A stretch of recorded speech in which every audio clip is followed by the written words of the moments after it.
Buen día a todo el mundo.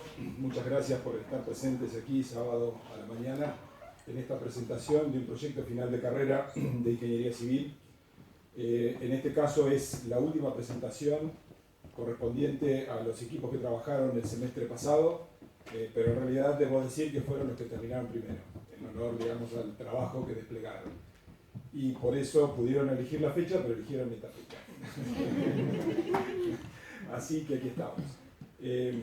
Bueno, lamentablemente el ingeniero que coordinó este proyecto, que es el ingeniero Bernardino Capra, no puede estar presente hoy, pero creo que trabajaron en armonía, que hizo un muy buen trabajo, pero principalmente el equipo hizo un muy buen trabajo. Y eso se va a ver reflejado en esta presentación que comenzamos a ver ahora mismo.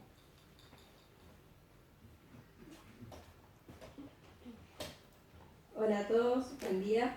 Nosotros somos el grupo 122 de la Cátedra de Proyecto Final de la carrera de Ingeniería Civil, el cual está compuesto por Santi Valentina, Otegi Caro Camila, Colman Franco y Cristina Shevin, y quien les habla, Rosy Lucía.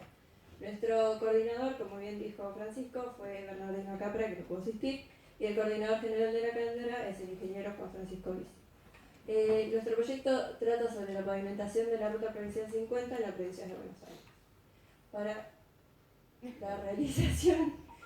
la realización del proyecto se consultaron a diferentes ingenieros, dentro de los cuales en el área estructural se encuentra el ingeniero Juan Francisco Vicio, en la geotécnica el ingeniero Matías del Santo y Ramón Sandoval, en el área hidráulica el ingeniero Guillermo Bianchi y Pedro Cieli, en el área de gestión ambiental Marcos Sinfonelli y Julia Brani. En el área de transportes, Dolores Ruiz, y se consultaba a profesionales de la Dirección de Vialidad de la Provincia de Buenos Aires, como son el ingeniero Guillermo Galda y el ingeniero Pablo Morán, y el ingeniero Felipe Verderosa.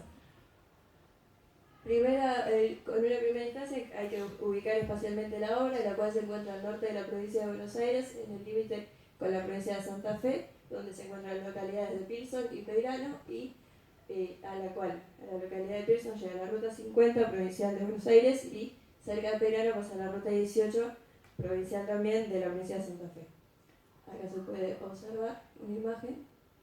El estado actual de la ruta es un camino de tierra del tipo rural, el cual es bastante precario, y además de las desventajas propias que posee un camino de tierra, tiene 3 curvas muy pronunciadas, de las cuales 2, como se puede observar ahí, son muy contiguas, lo cual torna peligroso este camino. Nosotros propusimos una nueva zona de camino que se encuentra delimitada por el recuadro rojo, en la cual conectamos directamente la ruta provincial 50 con la ruta provincial 18. Esto evita el paso por la ciudad de Peirano, lo cual lo hace un desplazamiento más ágil. La creación de esa ruta posee ciertos beneficios, como son que otorga un desplazamiento más ágil y más seguro, ahorrando tiempo y combustible, generando una mayor comodidad de los viajes, y la obra en sí produce una mano de obra. Como se puede observar en esta imagen, la ruta es del tramo celeste y conecta el sector productivo conocido como el Triángulo de Oro con los sectores de gran consumo, como son por ejemplo la ciudad de Rosario. Desde atrás se encuentran particularidades como son el cruce con el Arroyo del Medio y el cruce con el ferrocarril General Bartolomé Mitre. Previo al desarrollo del proyecto debemos realizar una serie de estudios, como son el estudio del tránsito, el cual su objetivo principal es calcular el volumen de tránsito presente y estimar el volumen de tránsito futuro, para así poder determinar el tránsito medio diagonal, que es el TMA. El TMA es el promedio aritmético de la cantidad de vehículos que pasan en una ruta todos los días durante un año. Después, el tránsito, como dijimos, para este estudio debemos determinar el tránsito futuro, el cual está compuesto por el tránsito actual, que es el tránsito que se da en la ruta al momento de la inauguración de la obra. El incremento del tránsito, que como va creciendo durante los años. El tránsito actual está compuesto por el tránsito existente, que es el que existe hoy en día en la ruta. El tránsito traído, que es aquel susceptible de pasarse a la ruta nueva, ya sea por razones de economía de tiempo, distancia, seguridad, confort. Luego tenemos dentro del incremento del tránsito el crecimiento normal, que es el crecimiento que se da del tránsito año a año. El tránsito generado, que es aquel que antes que no iban a viajar y ahora viajan debido a la creación de la ruta. El tránsito desarrollado, que es el que se logra por la mejora de las tierras adyacentes a la ruta, y estos se calculan. El tránsito existente fue determinado como con una estación cercana a la zona y se obtuvo un TMA de 838 vehículos por día. El tránsito traído es, en función de cálculo, se obtuvo que es el 68% del tránsito existente. El crecimiento normal se le supone como una tasa interanual del 4% en función de localidades cercanas. El tránsito generado se lo estima como el 18% del tránsito actual, que es la suma del existente más el atraído. Y el desarrollado es una tasa adicional que se suma a la del crecimiento normal, y esa tasa es aplicada al tránsito existente más el atraído más el generado. Acá en este cuadro se puede observar un gráfico de cómo varía el volumen del tránsito en función de los años. Como se puede observar, es un crecimiento bastante importante. A partir de los datos obtenidos anteriormente del TMDA, definiendo lo que es el control de acceso, que es decir, la forma en la que los vehículos van a poder ingresar a la ruta, que en nuestro caso es en forma directa, es decir, que los campos frentistas a la ruta van a poder acceder directamente a la ruta, y el número de trochas, que nosotros definimos 2, una en cada sentido, podemos definir lo que es la categoría de caminos, que en nuestro caso, según la plan de vialidad, es categoría 3. En función de esta categoría, podemos definir la velocidad directriz, que es la máxima velocidad con la cual puede transitar un vehículo en buenas condiciones, bajo flujo libre, buena visibilidad y con calzada húmeda, que se determina en 110 km por hora. Definimos el peralte máximo, que es la pendiente que se da a la curva para poder contrarrestar la fuerza centrífuga y que no salga despedido, sino que pueda continuar con su circuito del 8%. Definimos el ancho de coronamiento en 13,3 metros, que está compuesto por la calzada de 7,3 metros y una banquina a cada lado de 3 metros, la cual se compone de 2,5 metros en asfalto y el resto de los 0,5 metros en lo que es vegetación. Y por último, podemos definir lo que es el cruce con el ferrocarril, que se define a nivel, dado que se estima que aproximadamente pasa solamente una vez por semana.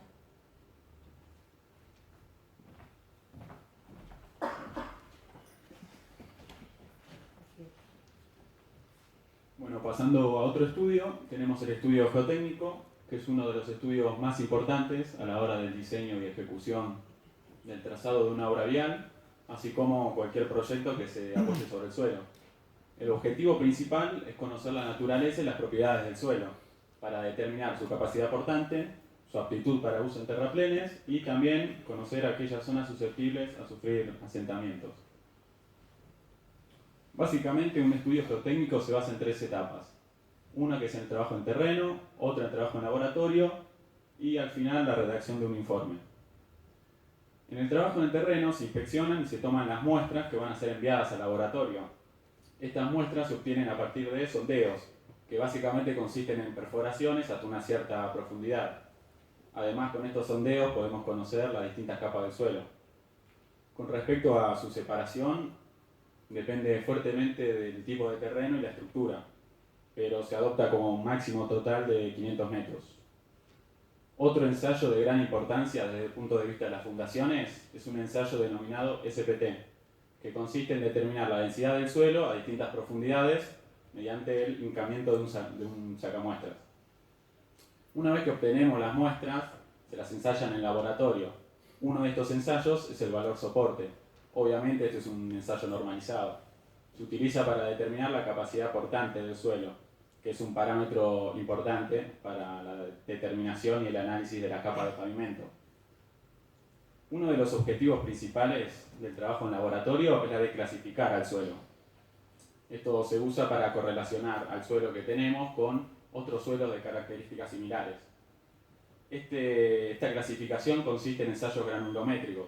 Esto quiere decir que se hace pasar al suelo por distintos tamices normalizados y a su vez se determinan otras constantes físicas como son el límite líquido y el límite plástico. El límite líquido es la cantidad de agua con el que el suelo pasa de un estado líquido a uno plástico, mientras que el límite plástico es la cantidad de agua con el que el suelo pasa de un estado plástico a uno semisólido. Otro ensayo de gran importancia es el ensayo Proctor. que consiste básicamente en un ensayo de compactación. Lo que se busca con este ensayo es determinar la humedad que genera la máxima densidad en un suelo. ¿Por qué es importante conocer esto? Porque a mayor densidad de un suelo se aumenta su resistencia, su estabilidad y se disminuyen las deformaciones.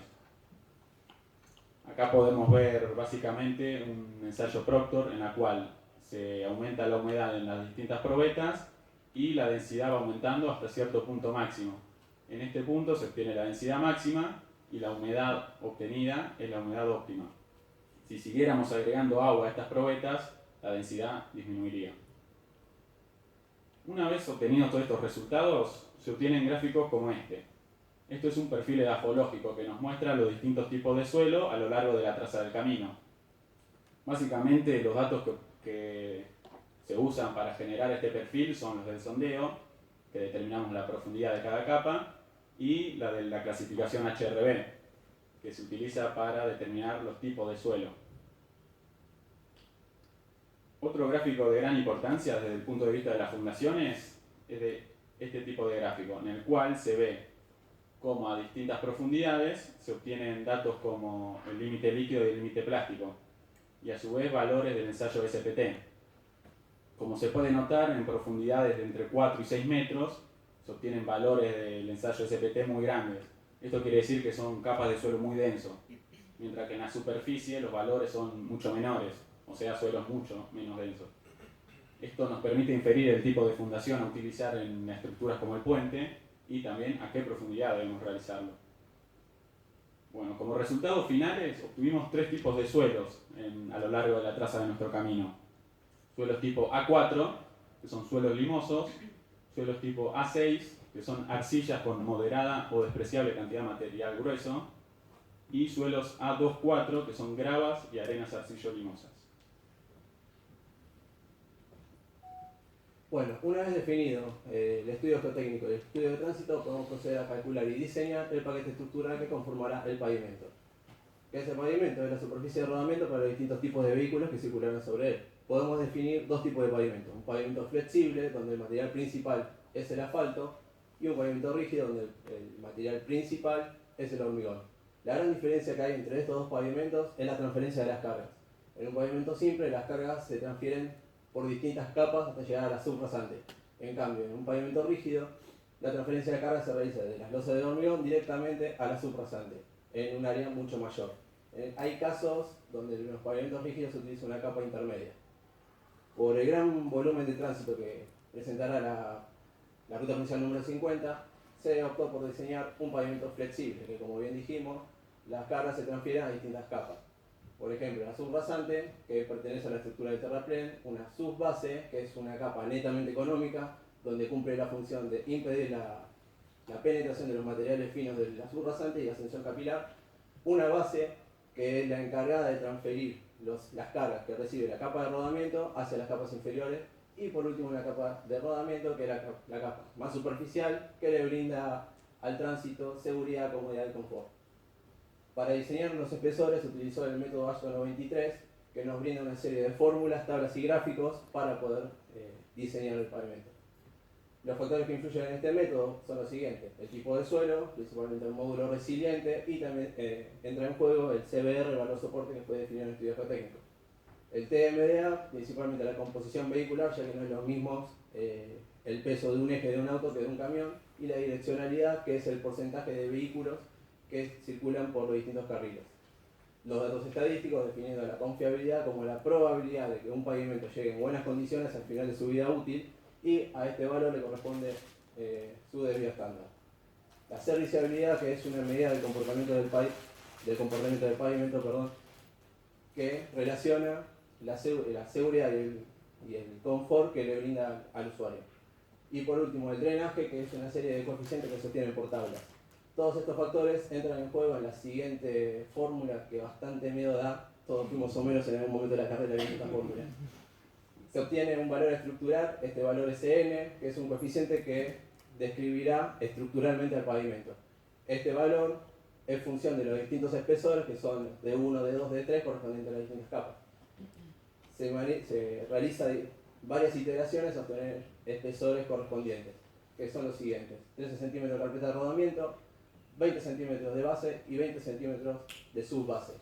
Aquí al costado podemos ver un corte de cómo quedará confeccionado la estructura del pavimento, siendo 20 centímetros de subbase materializado con suelo local, 20 centímetros de base con estabilizador granular, 2 carpetas de base granular asfáltica con agregados de cemento asfáltico de 30 megapascales de resistencia, y la carpeta de rodamiento, que son 3 centímetros de mezcla de asfalto semidenso de 13 milímetros de espesor, el tamaño máximo de agregado, con un asfalto modificado categoría 3. Definido el paquete estructural, debemos pasar a definir lo que es la planiantimetría, que es la proyección del camino en los distintos ejes cartesianos, como podemos ver en esta imagen acá. Para su diseño se utilizaron las normas de diseño geométrico de carretera de la Dirección Nacional de Vialidad. Aquí podemos ver el mismo esquema, pero con la incorporación del ancho de calzada del camino. De esto se pueden dividir la planimetría, que es la proyección en un plano horizontal del camino, donde en esta misma podemos definir la longitud del camino. Y podemos definir la altimetría, que es la altura del eje de la rasante con respecto al terreno natural. Particularizándonos en cada uno de ellos, la planimetría se diseñó por el programa CivilCAD 3D, definiendo el trazado del eje de la ruta de manera iterativa hasta encontrar el mejor resultado.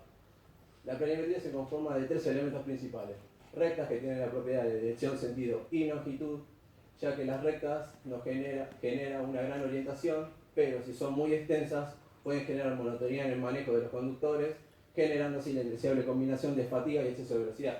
Para evitar este inconveniente, se proyectan curvas horizontales, definiendo así el radio de la circunferencia, el ángulo de desvío, la longitud de la curva y el peralte.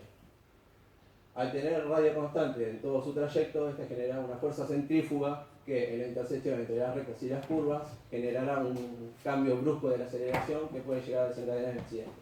Para evitar esto, se diseñan transiciones que no son más que tramos de espirales, donde varía su radio punto a punto para generar una variación gradual de la aceleración. Podemos ver a continuación una imagen satelital de la zona donde estará emplazada la ruta provincial 50.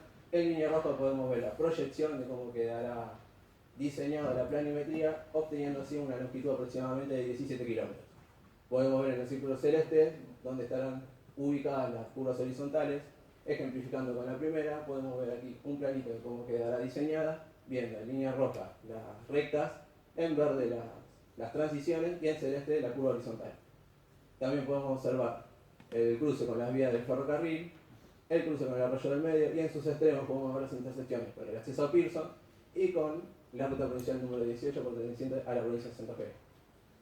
Ahora, se define la altimetría nuevamente con el CivilCAD 3D, definiendo la altura del eje de la ruta de manera iterativa, nuevamente encontrando la mejor solución. Se conforma por rectas conectadas por curvas verticales, dependiendo de la forma, que son las distintas pendientes y curvaturas que presentará el eje, y la posición, que es la altura nuevamente, como veníamos diciendo. No es lo mismo trabajar en una zona de montaña que presentará grandes curvas y pendientes que en una zona de llanura, como la que es la que estamos trabajando nosotros. Los distintos factores que se tienen en cuenta en la altimetría son los técnicos funcionales y de seguridad, tales como el tránsito y la topografía; los económicos, que son todas las tareas referidas a los movimientos del suelo; y estéticos, ya que se busca obtener un camino que brinde una mayor comodidad al manejo sin grandes quiebres. Nuevamente, viendo la planimetría, tomaremos un tramo de la misma, viendo aquí un perfil longitudinal de cómo sería ese tramo, viendo en línea verde el terreno natural, en línea roja el eje de la rasante, siendo la diferencia de la altura en la que se encontrará emplazada. Vemos aquí en línea celeste la cota del fondo de préstamo, que son las cunetas que podemos observar en los costados de la ruta por donde el agua escurrirá.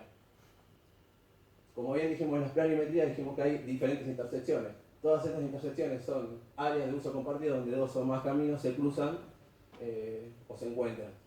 Toda zona a nivel, proyectándose isletas distribuidoras de tránsito, como podemos ver de manera esquemática en el costado, y señalización de prioridad, tales como ceda el paso y pare. Los factores que entran en juego para la elección de las intersecciones son los que se pueden ver en pantalla: el tránsito, el entorno físico, factores económicos, factores humanos. A los costaditos se ven los distintos estudios que se deben realizar, siendo el de mayor peso el tránsito. particularizando en cada tipo de intersección, podemos ver una imagen satelital con el acceso a Pearson de cómo se encuentra hoy actualmente. Como dijimos, el TMDA es el factor que más influencia tiene en la elección de la intersección, definiendo el camino principal a la ruta provincial número 50 y como camino secundario al acceso a Pearson. Definiendo una intersección en forma de I con ángulo oblicuo, construyéndose dos isletas direccionales y una isleta separadora de tránsito. Aquí podemos ver, por ejemplo, la intersección de la ruta 1 con la ruta 4 en la provincia de La Pampa, donde se pueden observar las isletas direccionales y la isleta separadora de tránsito. Aquí podemos ver un plano de cómo quedará confeccionada la intersección, donde se puede ver la isleta separadora de tránsito en forma de lágrima y las direccionales. También viendo las dimensiones que maneja. Se debe definir un rombo de visibilidad, que es un área donde tiene que estar libre de obstáculos para mejorar la visual de los conductores, para que puedan tener un buen panorama de cómo realizar las maniobras. Esta depende de la velocidad, de la pendiente, de la zona de ancho de camino y de la fricción neumático-asfalto de cada ramal. Ahí podemos ver cómo sería el rombo de visibilidad. Ahí con las siguientes flechas podemos ver las diferentes maniobras que se pueden realizar en la intersección. Yendo ahora en la intersección con la ruta provincial número 18, nuevamente la imagen satelital de cómo es actualmente. Nuevamente se define los volúmenes de tránsito, con el camino principal siendo en este caso la ruta provincial 18 y el camino secundario la 50, definiendo un tipo de intersección de forma en T con ángulo recto, que no quiere decir que sea de 90 grados el ángulo, sino que debe manejar un rango del ángulo entre 75 a 120 grados. Se construyen dos isletas direccionales y una isleta separadora de tránsito, dársenas con carriles auxiliares. Aquí podemos ver un ejemplo de la ruta 90 con la ruta 8 en la provincia de Santa Fe, donde se pueden observar las dársenas con carriles auxiliares. Aquí podemos ver una imagen de más cerca de las dársenas con los carriles. Nuevamente, un plano de cómo quedaría diseñada la intersección. Se define nuevamente el rombo de visibilidad con los mismos factores. Nuevamente podemos ver aquí cómo quedaría. Otra vez con las flechas indican las distintas maniobras que se pueden realizar. Y por último, la intersección con la vía del ferrocarril Bartolomé Mitre. Nuevamente la imagen satelital de donde sería el cruce. Podemos ver ahí las vías del ferrocarril. Es una intersección totalmente a nivel donde solamente regirán señalización de prioridad, donde la máxima prioridad la tendrá el ferrocarril. Y el único maniobra que se realiza es el cruce con las vías del ferrocarril. Podemos ver aquí al costado un plano de cómo quedarían proyectado la intersección con las distintas señalizaciones, como pueden ser las señalizaciones horizontales, tales como bandas reductoras de velocidad, tachas reductoras de velocidad, el señalamiento del cruce ferroviario, una banda de detención y tachas rectangulares divisores de tránsito. Como también podemos observar distintos carteles como la Cruz de San Andrés, paneles de prevención y el clásico cruce ferroviario, sin mencionar además los carteles de máximas velocidades, quedando así definidos los distintos tipos de intersecciones viales que presenta nuestro proyecto.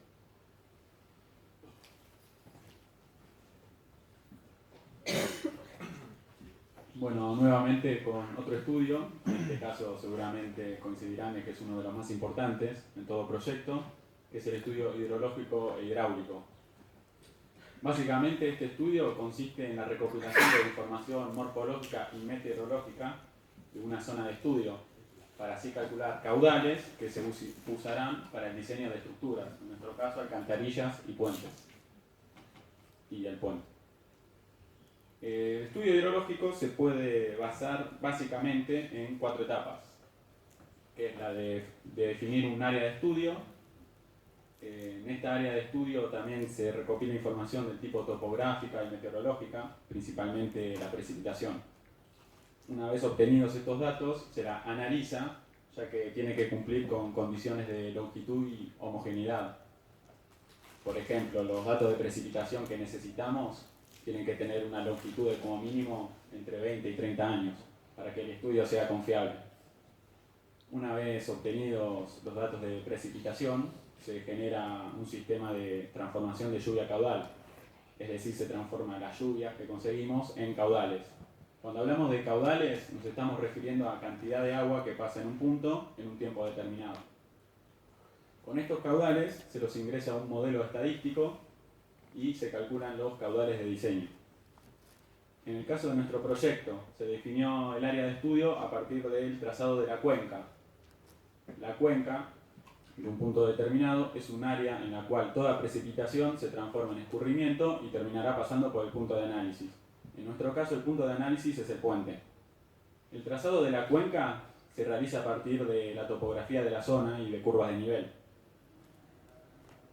En el caso de la segunda y la tercera etapa, no tuvimos la necesidad de generar un sistema de transformación lluvia-caudal, ya que conseguimos datos de caudales correspondientes a la estación La Emilia, que está en la cercanía de la ciudad de San Nicolás.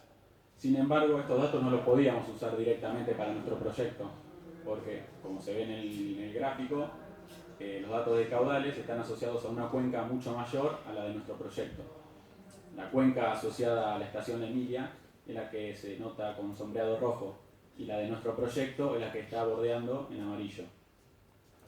Para utilizar los datos de la estación La Emilia, se tuvo que generar una serie de correlaciones entre ambas cuencas, que tenían que ver con el área de cada una, su forma general y también la densidad de drenaje. Haciendo esto, se obtuvieron los caudales de diseño a través del modelo estadístico y obtuvimos caudal de diseño con 25 años de recurrencia para el dimensionamiento de alcantarillas y el caudal de diseño de 200 años de recurrencia para la altura del puente. Cuando hablamos de recurrencia, por definición es el intervalo medio de tiempo en que un evento puede ser igualado o superado. ¿Qué quiere decir esto en términos más simples? Bueno, por ejemplo, un fenómeno que tenga 25 años de recurrencia sucede en promedio cada 25 años. Pero esto no quiere decir que no pueda pasar 2 años seguidos, pero la probabilidad de que pase esto es muy poca. Una vez obtenidos estos datos, pasamos al estudio hidráulico. Consiste básicamente en relacionar el comportamiento físico del arroyo con su geometría y, a partir de un modelo matemático, determinar la altura del nivel del agua y el valle de inundación. Todo esto referido al punto de análisis que es el puente. Cuando hablamos de geometría del cauce, nos referimos básicamente a la forma general que tiene un perfil transversal del arroyo y cómo varía este a medida que crece el nivel del agua. Obviamente, para un estudio correcto y confiable, se necesitan varios perfiles transversales, no solamente uno. Este es el trabajo de un topógrafo. En el caso del comportamiento físico, nos referimos al caudal de diseño, que es el que conseguimos en el estudio hidrológico. Relacionando ambos parámetros en la ecuación de Chesi-Manning y mediante iteraciones, se consigue la altura del nivel del agua en el sector del puente, que es de aproximadamente 4 metros, y los valles de inundación a cada lado, que es de 519 metros y 93 metros. Cuando hablamos de valle de inundación, nos referimos justamente a como muestra el gráfico, los valles que se inundan una vez que crece el arroyo con esta altura.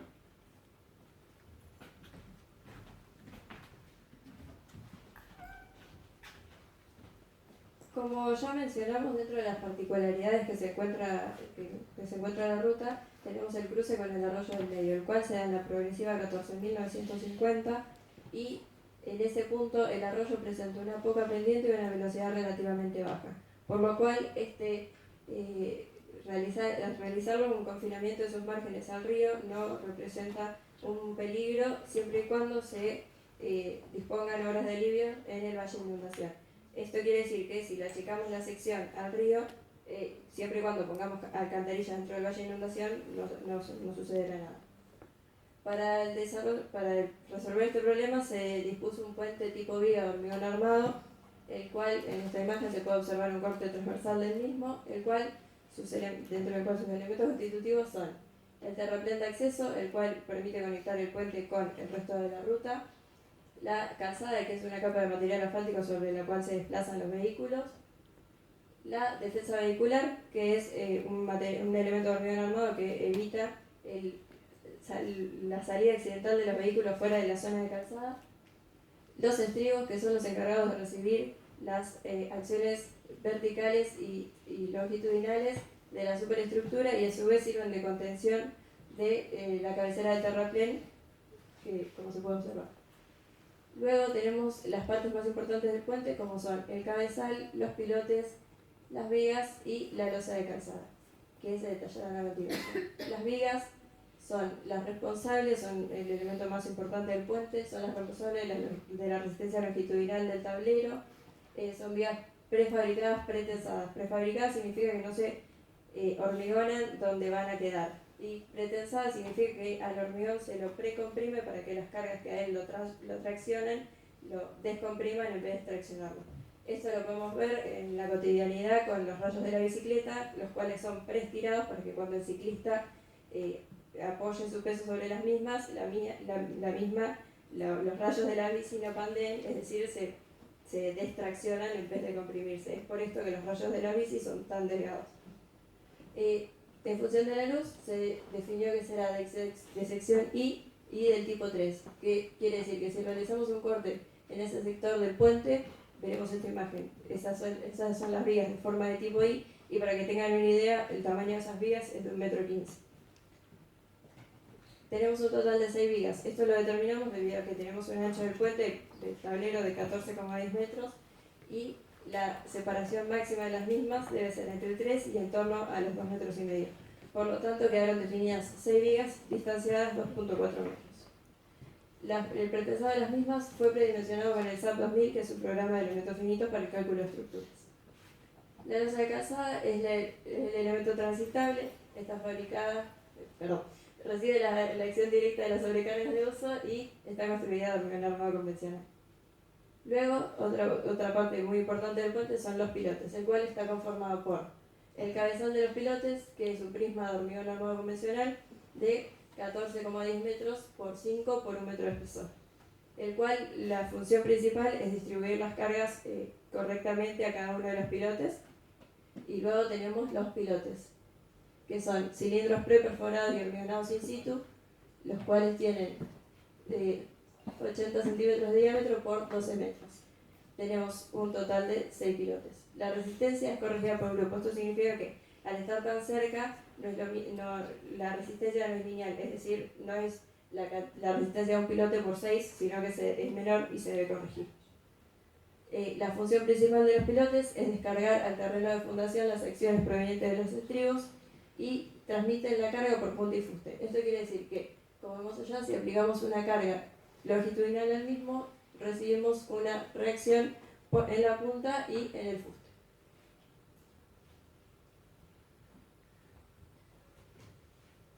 Otra de las estructuras de hormigón que tenemos en importancia en este proyecto son las alcantarillas, cuyo fin es la de evitar los problemas en los taludes, dando el ingreso del agua, como es su pérdida de la capacidad portante, la separación de las capas, y también al elevarse el agua, al quedar arriba de la calzada, puede evitar, eliminar ese agua y evitar los problemas como son el hidroplaneo, que genera una inestabilidad al circular vehículos sobre las otros. Estas alcantarillas se pueden clasificar según su funcionamiento, ya sea en el conducto cerrado a presión o en flujo libre. Se pueden clasificar según su forma, ya sea rectangular, cuadrado o circular, y según el material con que se ejecuten.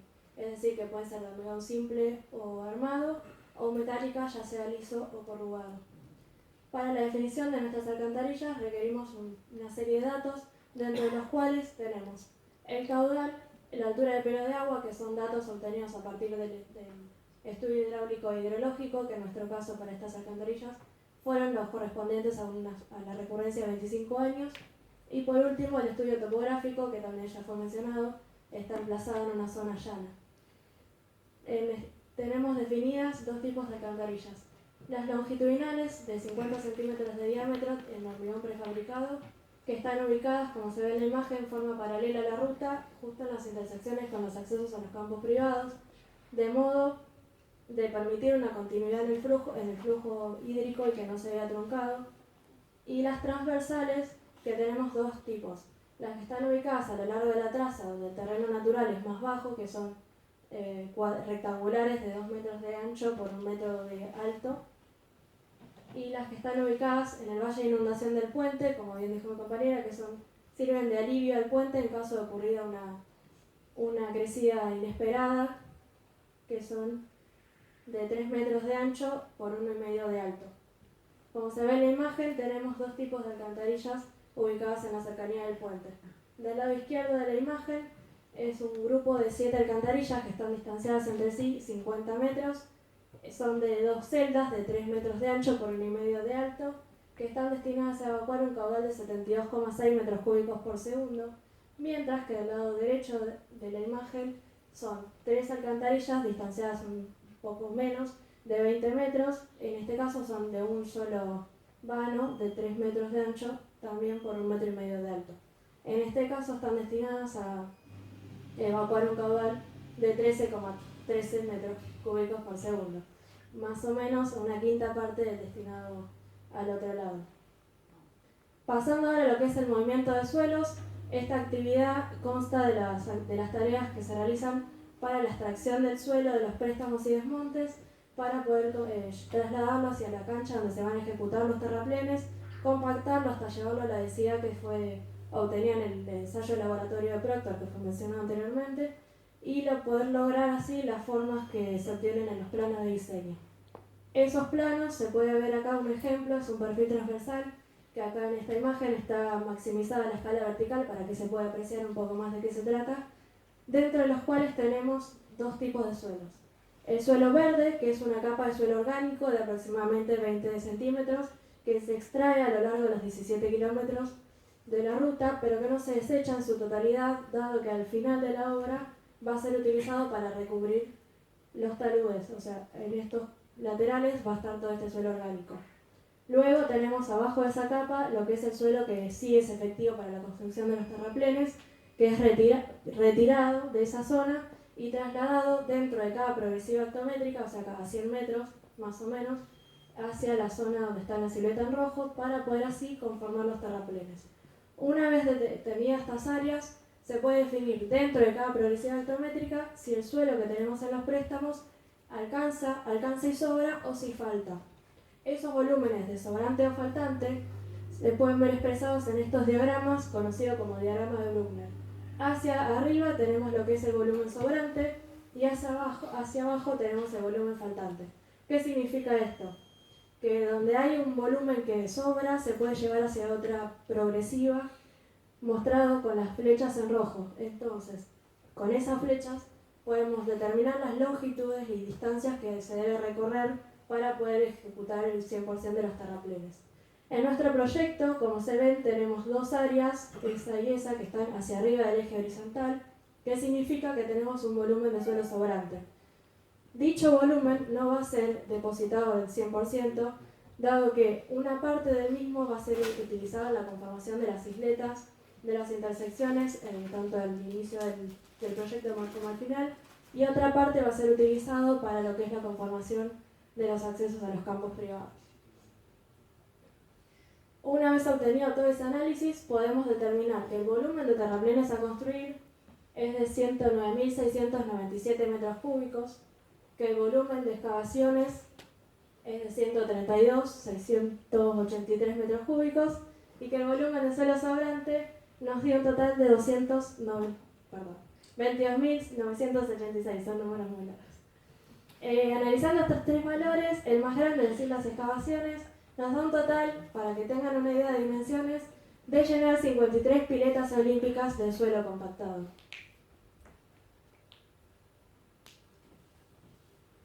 Bueno, terminada la parte técnica, hay algo que queda por hacer que es muy importante, sobre todo en obras de semejante magnitud como es esta obra vial, que es el estudio de impacto ambiental. Nosotros, en este caso, hicimos un informe preliminar de impacto ambiental, IPIA. Este es un estudio expeditivo en el que se realiza la descripción general del proyecto y de su área de influencia, para así poder determinar y caracterizar los impactos ambientales más importantes.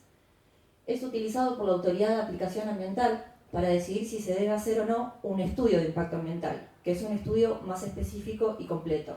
Y en caso de ser afirmativo, permite definir su grado de profundidad. Todo esto viene acompañado también de la legislación vigente. En nuestro caso, nos utilizamos la legislación nacional y la legislación provincial de Buenos Aires y de Santa Fe, ya que la progresiva cero de nuestro camino se encuentra en la provincia de Buenos Aires y la progresiva final en la provincia de Santa Fe. ¿Cómo se realiza un informe preliminar de impacto ambiental? Lo primero que hay que hacer es determinar el área de influencia. Esta se la entiende como el territorio donde se manifiestan los impactos de la obra vial, de forma directa o indirecta, sobre la totalidad del medio o sobre alguno de sus componentes naturales, sociales o económicos. Es decir, que es la porción de territorio pasible de recibir impactos. En esta imagen se puede observar del lado derecho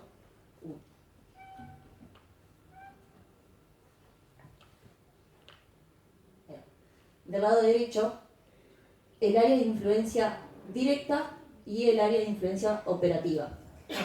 Perdón, me olvidé. Hay 3 áreas de influencia, una directa, una indirecta, una directa, una indirecta y otra operativa. En la imagen se puede observar con color amarillo el camino de nuestro proyecto, en color medio fucsia el área operativa, en color rojo el área directa y en la imagen de la izquierda, con menos zoom, el área de influencia indirecta, que se puede ver que abarca las otras 2 áreas de influencia.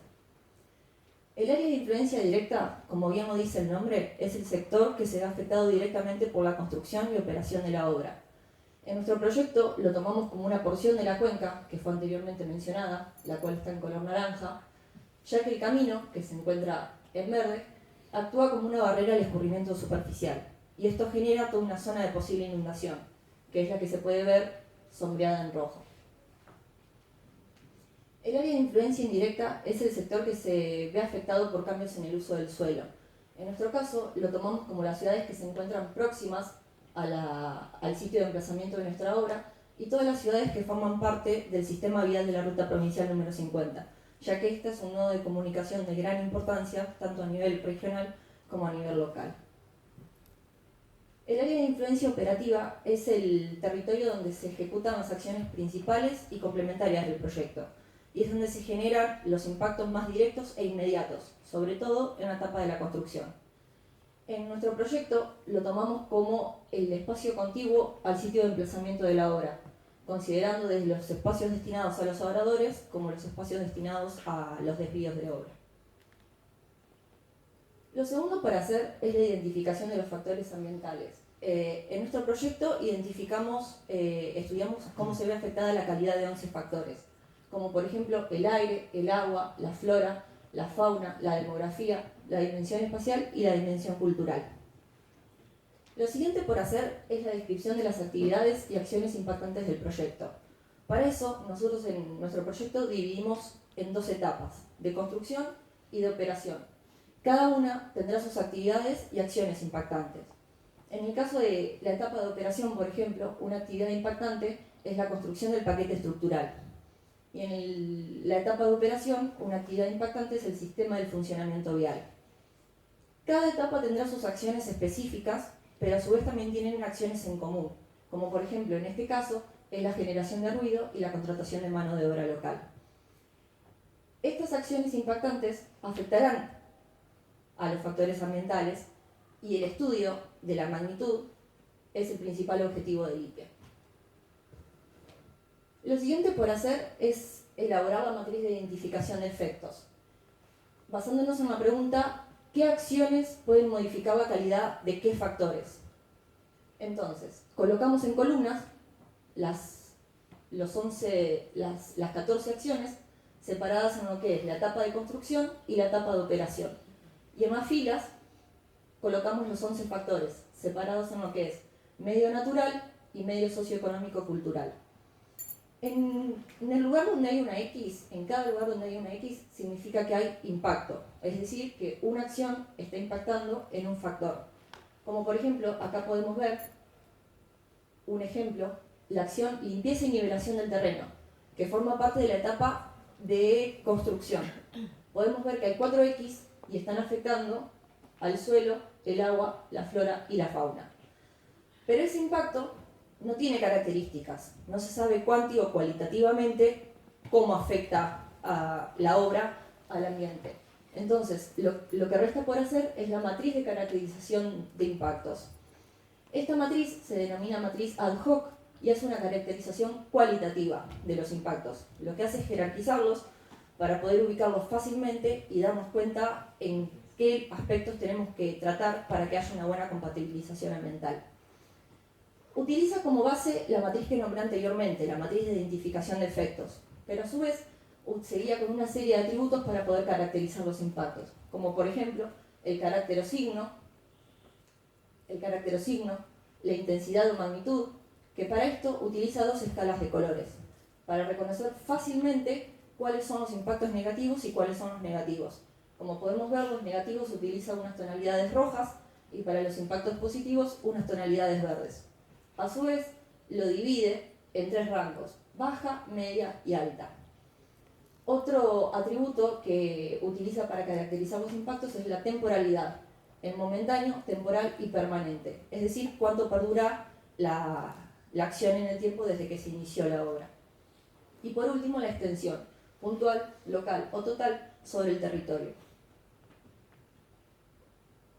Acá podemos ver la matriz terminada de caracterización inicial de impactos. Podemos observar que la mayoría de los efectos negativos se generan en la etapa de construcción, pero sin embargo son relativamente momentáneos y solo tienen influencia en las inmediaciones de la acción. ¿Cómo nos damos cuenta de esto? Porque la mayoría de los colores son naranjas, amarillos y hasta incluso uno rojo. ¿Y cómo nos damos cuenta de cuánto dura y cuánto se mantiene en el tiempo?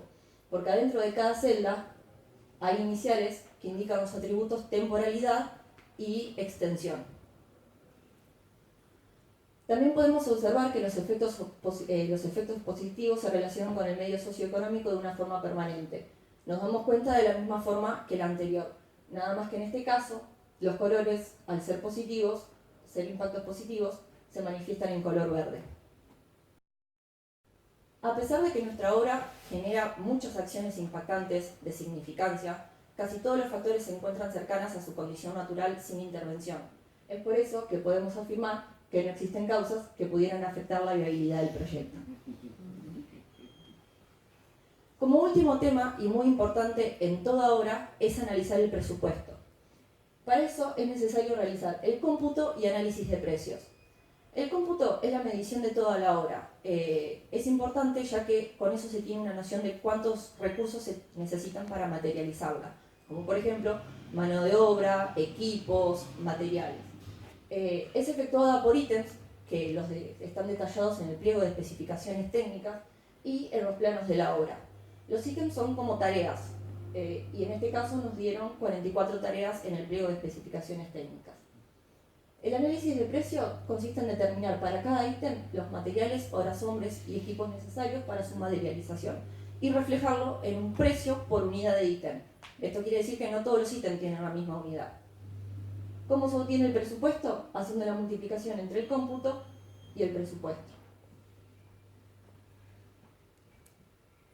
Acá podemos ver los ítems de nuestro proyecto y al lado el resultado de la multiplicación del cómputo con el análisis de precio, es decir, el precio final por ítem, no es el presupuesto final de toda la obra.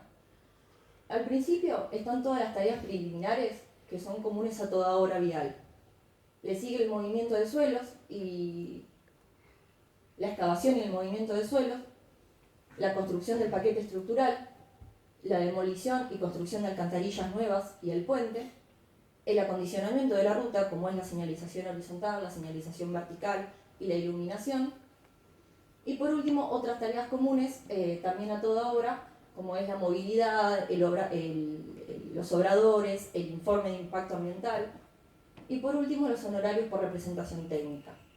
La sumatoria de todos estos precios, de los 44 ítems, nos da el presupuesto final de la obra, que en este caso resultó ser de 668.667.000.